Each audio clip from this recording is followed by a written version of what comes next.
Pessoal da horta, ainda bem que eu encerrei o vídeo.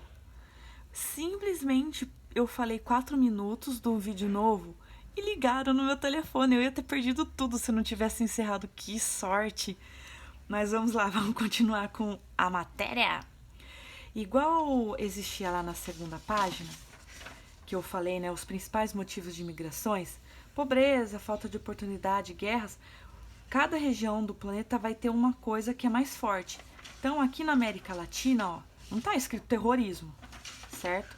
Embora a gente tenha aí alguns probleminhas na Colômbia e na Venezuela, mas a desigualdade social, a pobreza, a violência, o tráfico de drogas, né, que tem as gangues com as milícias, são os principais motivos das pessoas quererem ir embora.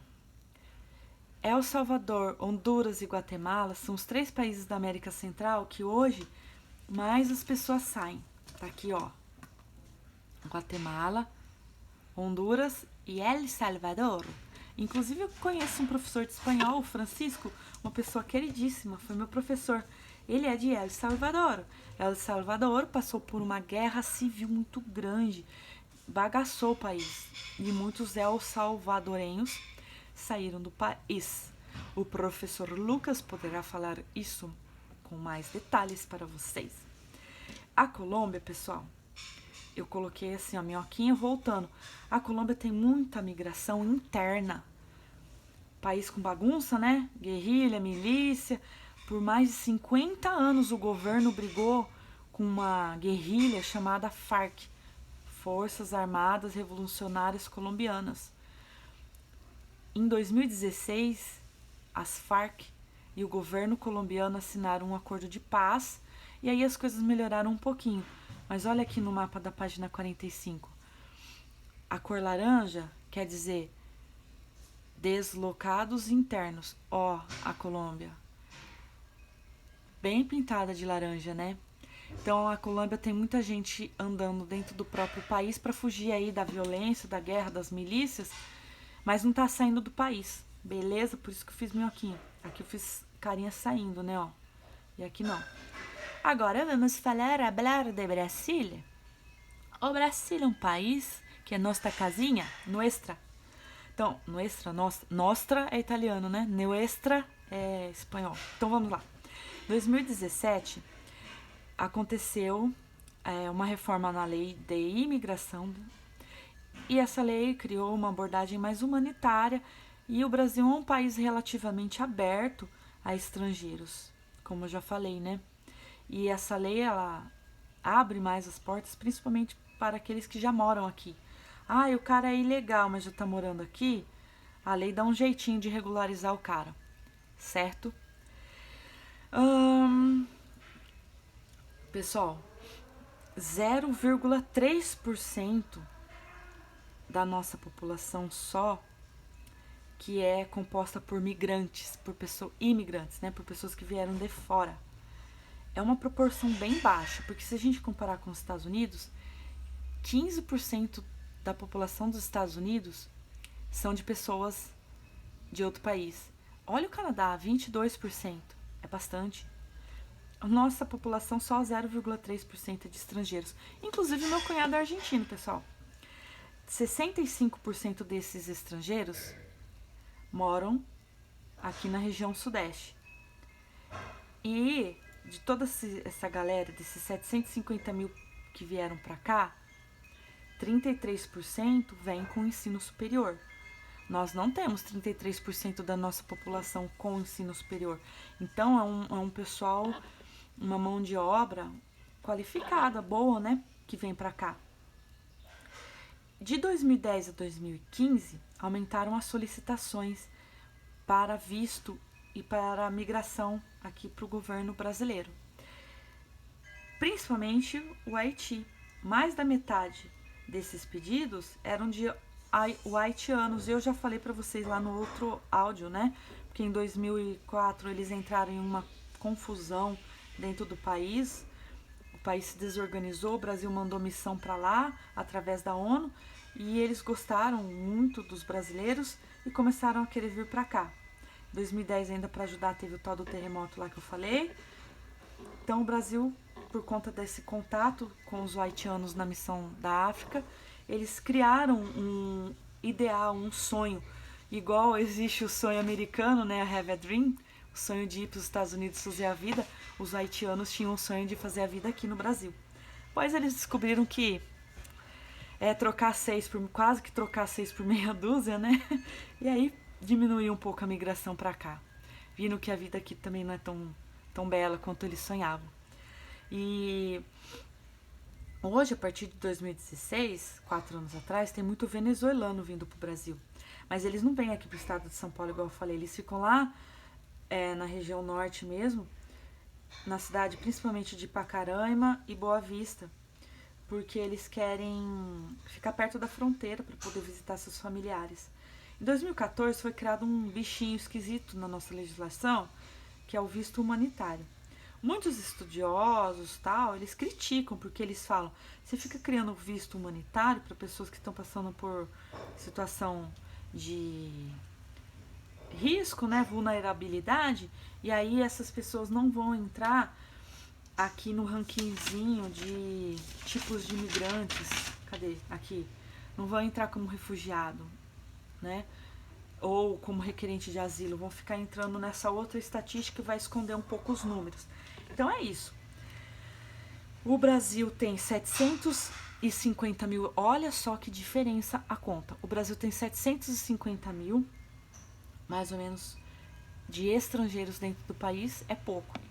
E tem mais de 3 milhões de brasileiros fora do país. Com essa história aí de Covid, imagina o tanto de gente que às vezes até desistiu de ir tentar a vida lá fora. Claro que um monte de brasileiro que tá lá vai continuar, né? Já tá estabilizado. Mas deu uma confusão aí pra embaixada trazer um monte de gente que tava passeando, mas tinha gente também que tinha ido tentar a vida, ainda não tinha se estabilizado e quis voltar.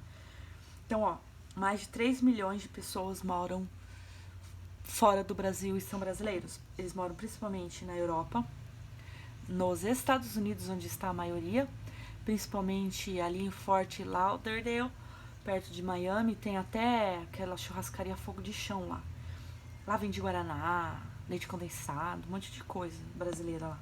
Em Nova York também tem muito brasileiro. E, então, Estados Unidos, Europa, Uruguai, pessoal. Terrinha aqui do nosso vecino. Também tem muito brasileiro lá. O Uruguai é um país que tem um alto IDH, país legal para viver, hein? E aí por proximidade, por custo, né, para quem não tem como migrar para Europa, para os Estados Unidos, às vezes a pessoa escolhe ir morar lá como Mujica, no Uruguai, certo? Agora vamos falar um pouco da migração na África. Bom, quando a gente fala em qualquer lugar, você já pensa, África, é bom ou é ruim? A economia, o IDH, a qualidade de vida. É mais para ruim. Então é mais fácil as pessoas quererem sair de lá do que as pessoas irem. Mesma coisa a migração aqui na América, né? Por isso que tem, por exemplo, no Brasil, essa conta de 750 mil pessoas que vieram, mais 3 milhões de pessoas que saíram. É mais fácil as pessoas quererem sair daqui do que ficarem aqui ou virem para cá, né? Então, vamos lá. Os migrantes africanos. A África tem um problema de vida precária. Lá na África existem campos de refugiados, igual eu mostrei no livro, na outra aula. Muitas guerras internas, guerras civis, países com tribos brigando entre si. O europeu foi embora e largou o país e eles brigam por liderança. Miséria, conflitos étnicos, etnias diferentes tendo que viver dentro do mesmo país. Lembra que no capítulo anterior eu até desenhava na lousa, né?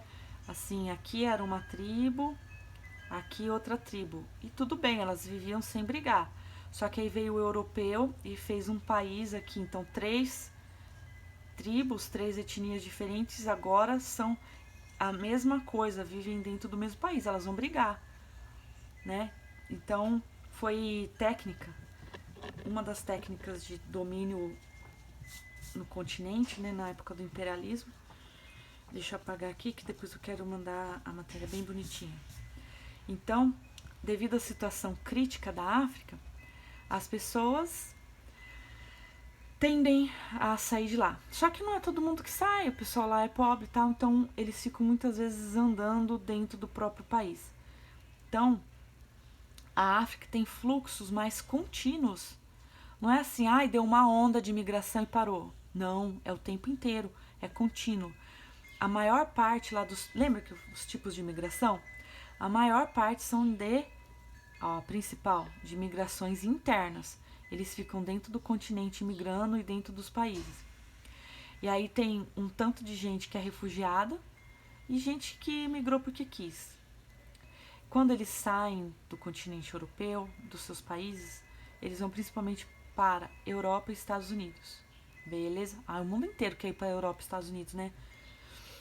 Eles vão principalmente em busca de empregos e estudos.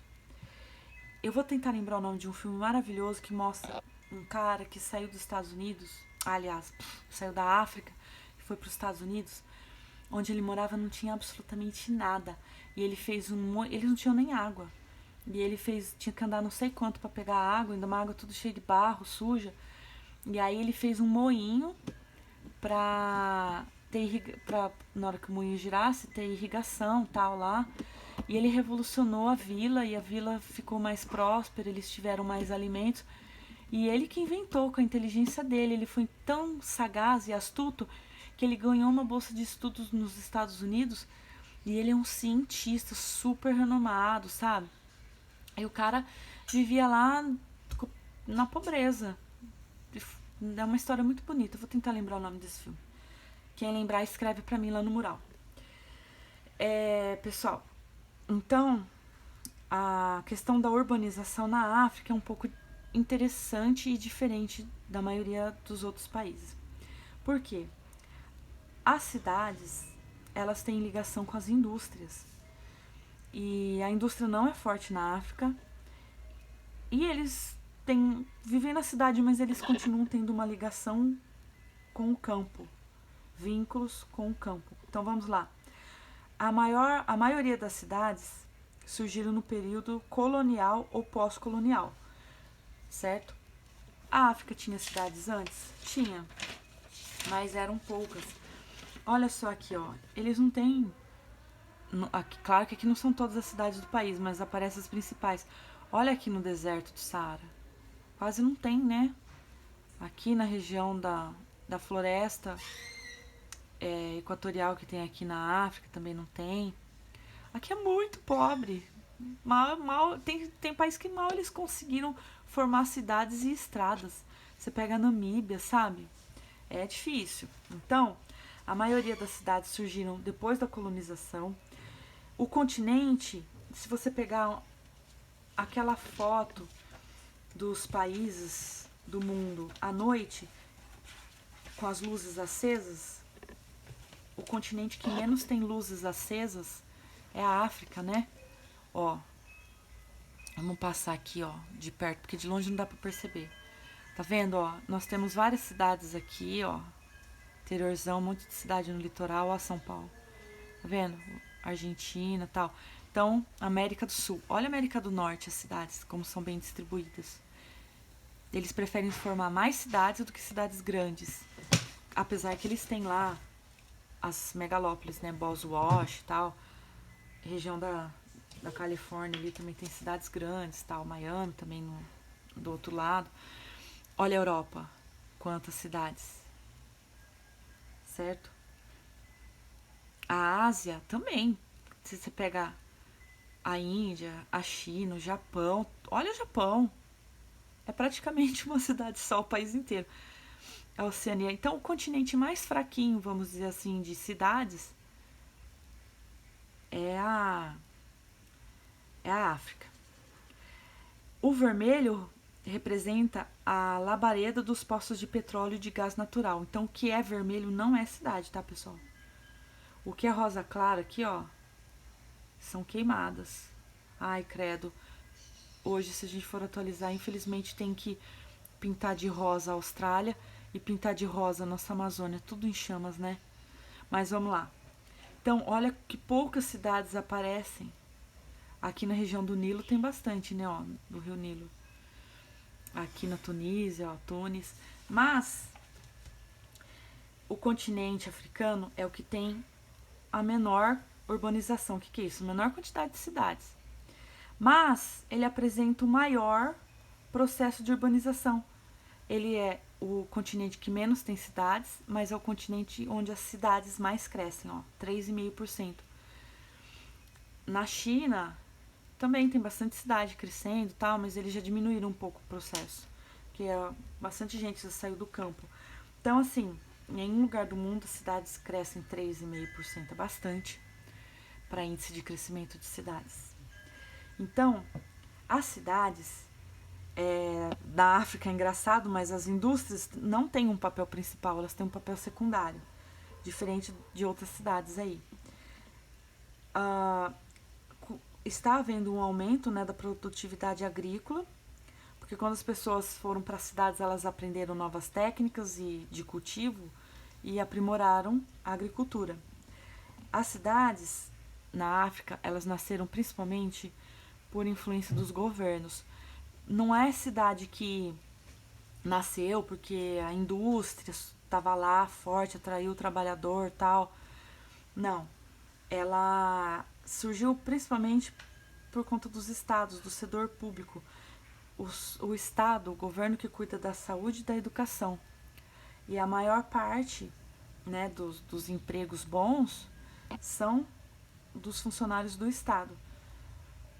E as pessoas que moram na cidade continuam morando na cidade, mas vai ali no campo cultivar, ou dentro da cidade tem um quarteirão com horta, alguma coisa assim.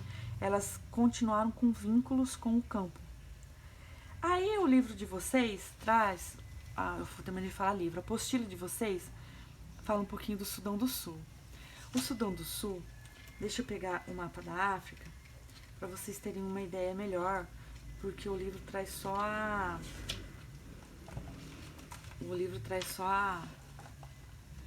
Olha, esse atlas está desatualizado.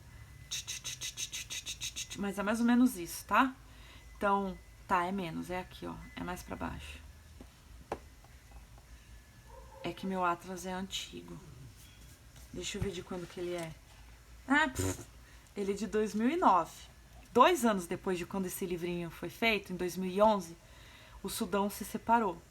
Então, existe aqui um pedaço, que é o Sudão do Sul, e aqui o Sudão, tá bom? Não é Sudão do Norte, hein? Só Sudão. É igual Mato Grosso e Mato Grosso do Sul. Sudão e Sudão do Sul. Então, o Sudão do Sul é o país mais novinho reconhecido pela ONU. Ele fez a independência em 2011. Ele passa até hoje por guerra civil.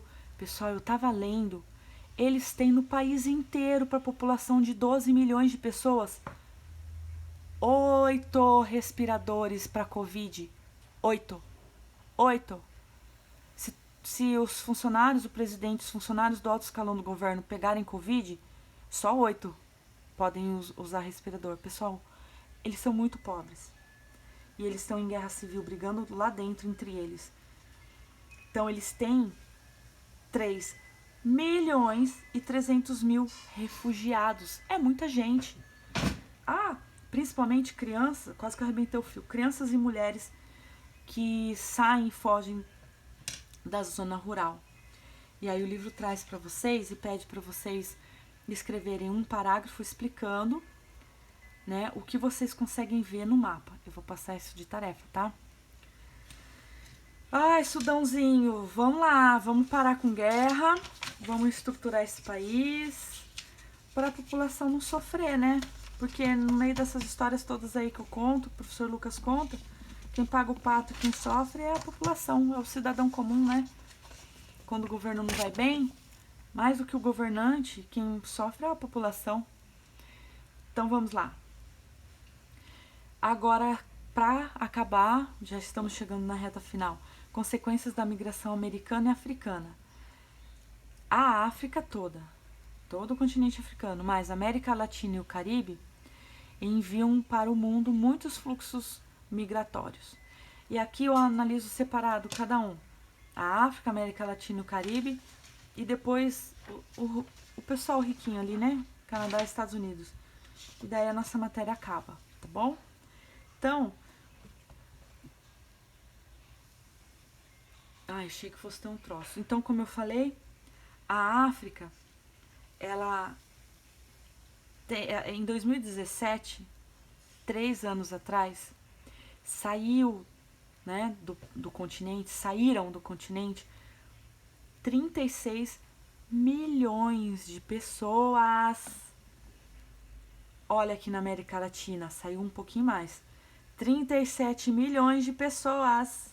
Mas aqui acho que saiu 1 milhão a mais, talvez pela questão financeira, né? E de proximidade com os Estados Unidos também. Ó, saíram da África 36 milhões de pessoas. Na América Latina, 37.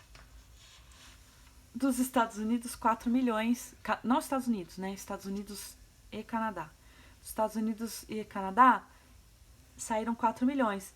Mas entre aspas, porque na verdade saíram. Vou arredondar esse 1,3 aqui para 1,5. O que acontece? Na verdade, que saíram mesmo do Canadá e dos Estados Unidos foram 2,5 milhões. Porque 1,5 milhão só trocou. Ah, eu moro nos Estados Unidos, vou morar no Canadá. Ah, eu moro no Canadá e vou morar nos Estados Unidos. Foi isso. Então, na verdade, não saiu. Ficaram entre eles, né? Ó, sendo... Ah, escrevi errado. Sendo que 1,3 milhões trocaram um país pelo outro. Então, na verdade, que saiu de lá foi 2,5 milhões de pessoas, aproximadamente. Isso aqui é o símbolo do aproximadamente, tá? Certo? Olha que diferença. 37 milhões saíram aqui da América Latina e Caribe, 36 da África e 2,5 do Canadá e Estados Unidos. Pra vocês terem uma ideia de como é a conta, né? Não vai ter um monte de gente loucamente querendo ir para a África ou vir para o Brasil. Então, vamos lá. Na África, ó, eu coloquei out. Desses 36 milhões, 10 milhões foram para a Europa. Eles tentam, e inclusive é comum pegar barco lá de gente clandestina tentando atravessar pelo Mediterrâneo para chegar aqui nas ilhas, aqui na Grécia, na Itália, né, até na Turquia, nos países aqui da África.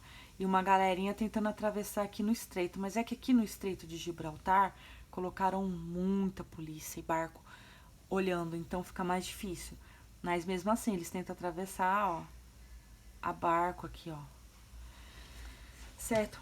Então, 10 milhões foram para a Europa, 20 milhões ficaram nas fronteiras, eles saíram dos seus países, mas ficaram nas fronteiras. Tipo os venezuelanos aqui que querem voltar ou visitar a família. Eles só saem do país, atravessam a fronteira e ficam ali perto. Para depois, quando melhorar as coisas no país, a briga parar, a guerra diminuir, eles voltam.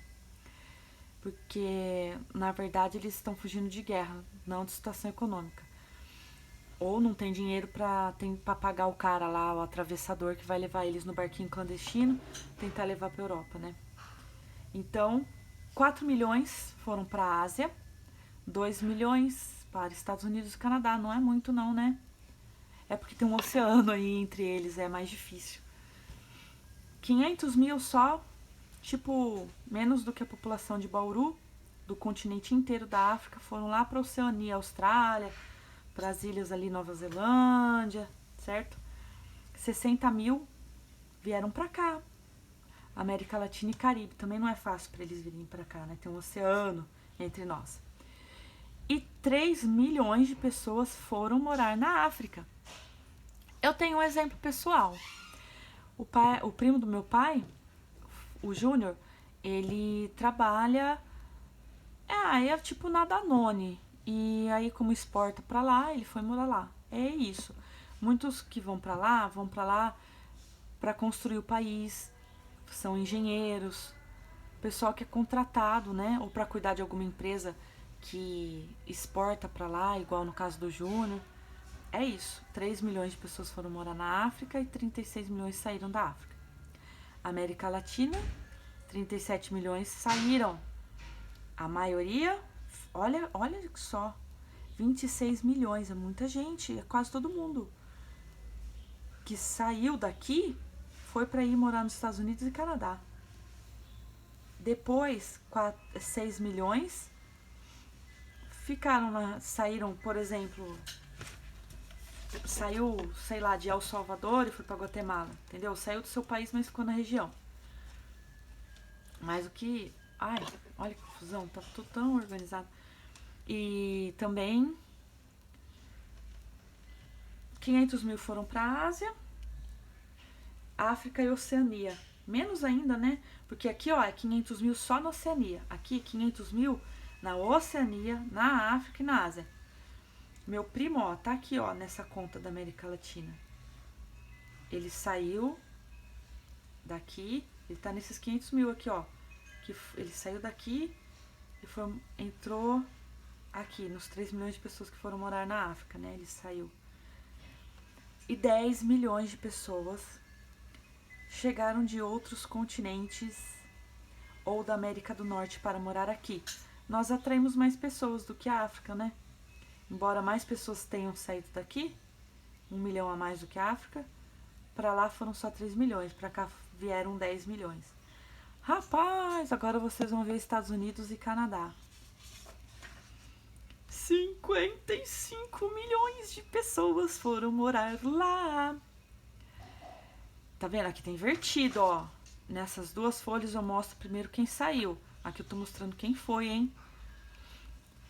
Pessoal, de toda essa galera aqui, ó, 27 milhões vieram daqui, da América Latina e Caribe.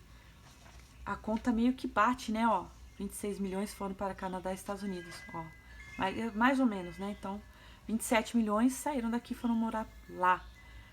14 milhões de pessoas da Ásia. Tem um continente entre eles, mas o asiático vai para lá.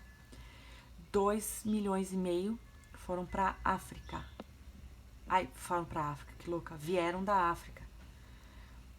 2 milhões e meio vieram da África. Que bate a conta aqui também, né, ó. 2 milhões saíram da África e foram para os Estados Unidos. E aqui aparece, ó, 2 milhões vieram da África. 2 milhões de imigrantes desconhecidos. Aquele ilegal que eles não sabem nem de onde veio. Aí tem essa continha que eu já mostrei. 4 milhões de pessoas saíram dos Estados Unidos e do Canadá. Sendo que 1 milhão e meio, mais ou menos, só trocou de país. E 2 milhões foram para outros lugares do mundo, né? E aí, a última parte do livro faz uma análise interessante sobre os efeitos na migração. Como que é? Essa questão da migração possui uma relação de ambiguidade. O que é isso? Tem coisas boas e ruins. Perder pessoas ou receber pessoas não importa, tem o seu lado bom e o seu lado ruim. Por exemplo, os países mais pobres, quando ele manda não, né? Quando as pessoas mais treinadas do país, tipo, vamos pegar um país de exemplo, o Brasil. O Brasil tem engenheiro, tal, o cara não consegue emprego aqui, ele fica desgostoso e vai embora. Fuga de cérebros. Ele é um cara que é uma mão de obra qualificada, né? Quando ele vai para fora, o país mais rico lucrou. Por quê? Porque ele já é uma mão de obra qualificada. O país pobre levou prejuízo, porque quem pagou o estudo dele foi a família dele daqui, foi com dinheiro daqui. Daí o cara pega e vai embora, onde ele vai ser recebido, ó, recebem pessoas qualificadas sem terem gasto nada na qualificação. Então aqui lucrou, né? Deixa eu riscar aqui para não confundir. Que isso aqui é daqui, é outra coisa. Então, só que aí, olha o contrário. Quando o país rico leva prejuízo. Daí o cara engenheiro que tá aqui no Brasil e foi embora trabalhar na Europa, ele manda dinheiro todo mês pra mãezinha dele que ficou aqui. Então, só que assim, o país que ele tá é desenvolvido. Esse dinheiro que ele manda pra cá é um prejuízo pequeno que nem afeta a economia do país rico. Mas o país pobre lucrou. Se vocês olharem no livro de vocês, tem país da África que depende desse dinheiro. Olha só, ó, remessas financeiras em proporção do PIB. Esses países aqui mais escuros, ó, tá vendo? Honduras e Guatemala, Senegal, Libéria, Lesoto, mais de 20% do PIB, do dinheiro do país, é de dinheiro que a galera que se espalhou pro mundo para tentar a vida tá mandando pros familiares lá. É muita coisa, né? Então, existe essa relação. O cara vai embora, mão de obra qualificada, o país que treinou ele, a família que treinou e pagou os estudos leva prejuízo. E o país que vai receber ele leva lucro. Esse lucro aqui, de receber alguém qualificado, é muito maior do que o prejuízo de alguém que está mandando dinheiro lá pro país da família dele, tá? Então, uma relação ambígua. O mundo, né, já passou por...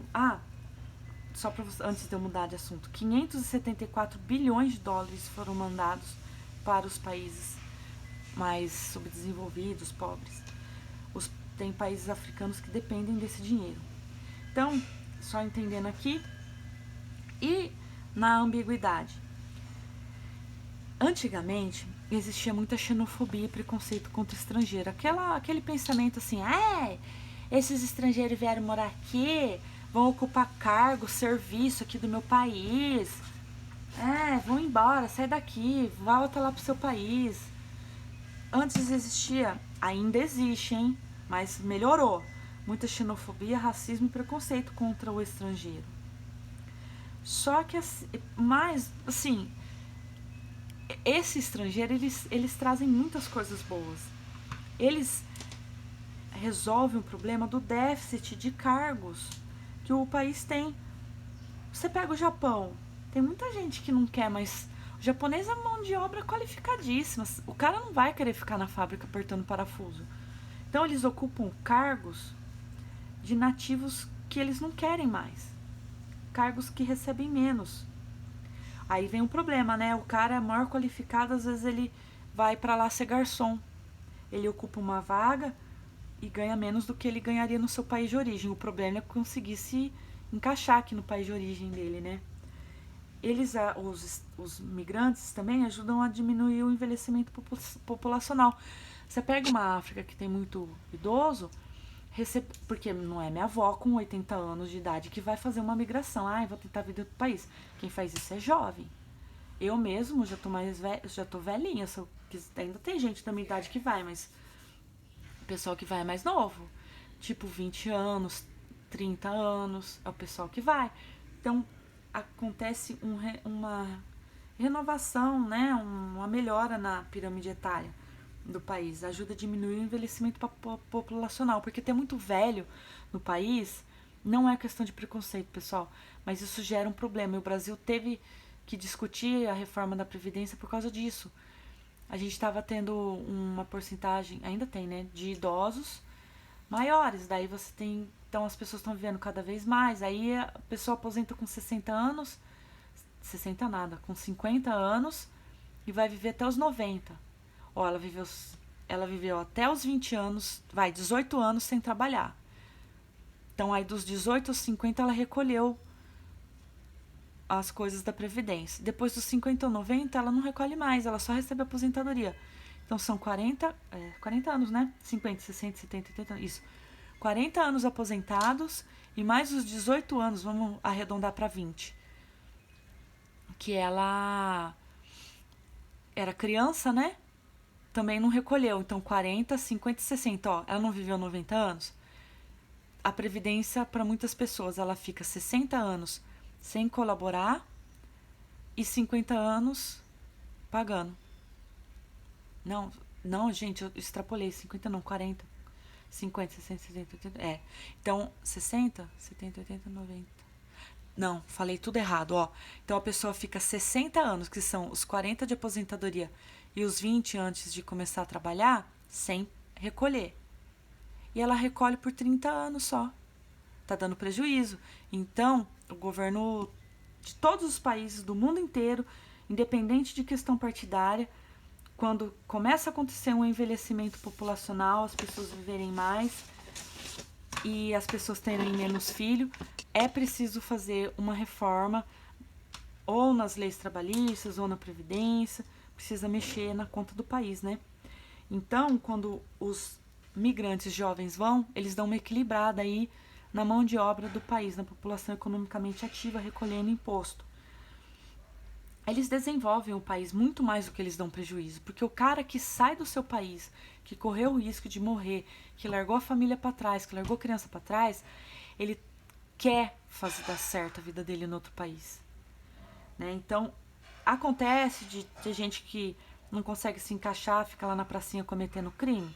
Acontece, mas a maior parte dos migrantes do mundo, do começo do capítulo que eu falei lá, dos 250 milhões de pessoas que migraram, não são 250 milhões de pessoas que não querem fazer nada. São 250 milhões de pessoas que estão com sangue no olho para fazer a vida dar certo, para poder mandar um dinheirinho pro pai, pra mãe ou pro filho que ficou lá no país dele, certo? Então, hoje, graças a Deus, o índice de preconceito contra o estrangeiro diminuiu, ó. Tá vendo? Então as pessoas hoje mais acreditam que ajuda a fortalecer o país pelo trabalho duro e pelos novos talentos que chegam. E vou arredondar, 30% das pessoas ainda acreditam que é uma sobrecarga, que vai sobrecarregar o serviço de saúde, moradia, que vai causar violência, tá bom? Então, assim, tanto que quando aconteceram aqueles fluxos na Europa, a Angela Merkel estava até meio menos radical em recebê-los. E muitos alemães foram para esses campos de refugiados ajudá-los. Famílias mesmo, sabe? Assim, minha tia foi, minha prima tá lá tentando ajudar, sabe? Porque é dura a vida de um migrante, viu? Até aquele que sai voluntariamente, eu decidi, igual meu primo, ir pro Canadá, faz 10 anos que ele tá lá. Nos primeiros 4 anos, ele vinha de férias, ele chorava absurdamente na hora de ir embora. Porque o coração tá aqui, a alma tá aqui, a família dele tá aqui, onde ele foi criado tá aqui, a história dele tá aqui. Então, migrar, independente de ter sido fugindo ou não, é algo forte, né? E se for ainda fugindo de violência, de economia ruim, é pior ainda, né? Então é isso aí, pessoal. Fica aqui o meu recado dessa aula sobre migração. Tudo que as pessoas querem, né? Elas só querem ser felizes, construírem seus lares com dignidade e segurança. Largar a sua família para trás não é à toa que a pessoa está fazendo isso, né? É a esperança de um futuro melhor. Eu sei que para alguns eu posso estar até romantizando, mas é isso aí mesmo, pessoal. A maioria é isso. Ninguém fala eu vou mudar de país. Ninguém não. Tem algumas exceções, né? Eu vou mudar de país porque quero pegar em arma, entrar pro Talibã e virar radical muçulmano. Tem inclusive brasileiro que foi para lá fazer isso. Mas a maioria das pessoas que migram e que largam tudo para trás é para tentar ser feliz e construir um mundo e um futuro melhor para os seus, certo? Um beijo no coração de vocês, que eu estou com saudade, certo? Até sonhei com o Enzo C fazendo aquele negócio assim, meio robozinho que ele faz, andando. Eu sonho com a bagunça de vocês. Mas quando voltar não é pra bagunçar, viu? É pra ficar bem quietinho, porque a sala andava com problema de bagunça excessiva, tá bom? Tava prejudicando o ensino de vocês. Um beijo e um queijo, que eu não tô aqui para puxar a orelha hoje. Beijão!